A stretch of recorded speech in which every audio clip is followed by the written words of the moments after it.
மத்திய அரசுடன் தமிழக அரசு இணக்கமாக இருப்பதை பினாமி அரசு என கூறுவதா என திமுகவுக்கு அமைச்சர் ஜெயக்குமார் கண்டனம் தெரிவித்துள்ளார். நந்தம்பாக்கத்தில் நடைபெற்ற கூட்டம் ஒன்றில் பங்கேற்ற பின் செய்தியாளர்களிடம் பேசிய அவர், முல்லை பெரியாறு, கச்சத்தீவு, காவிரி உள்ளிட்ட பிரச்சினைகளில் தமிழகத்தை அழித்தது திமுக தான் என்று விமர்சித்தார். மாநிலத்துடைய வளர்ச்சிக்கு நிதியை பெற்று அந்த மாநில மக்களுடைய முன்னேற்றத்திற்கான அந்த வழிவகை ஏற்படுத்துவதற்காக மத்திய அரசோடு போய் இணக்கமாக இருந்தால் அது பினாமி என்று சொல்லக்கூடாது. ஆனால் நீங்கள் சொல்லுகின்ற அந்த திமுக செயல் தலைவர் திரு ஸ்டாலின் அவர்கள் அவருடைய ஆட்சி காலத்தில் 17 வருட காலம் மத்தியிலே ஆட்சி செய்தார்கள்.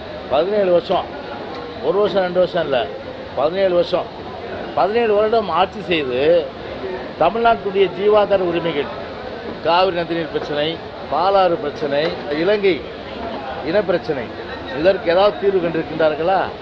எந்த தீர்வும் கண்டவில்லை.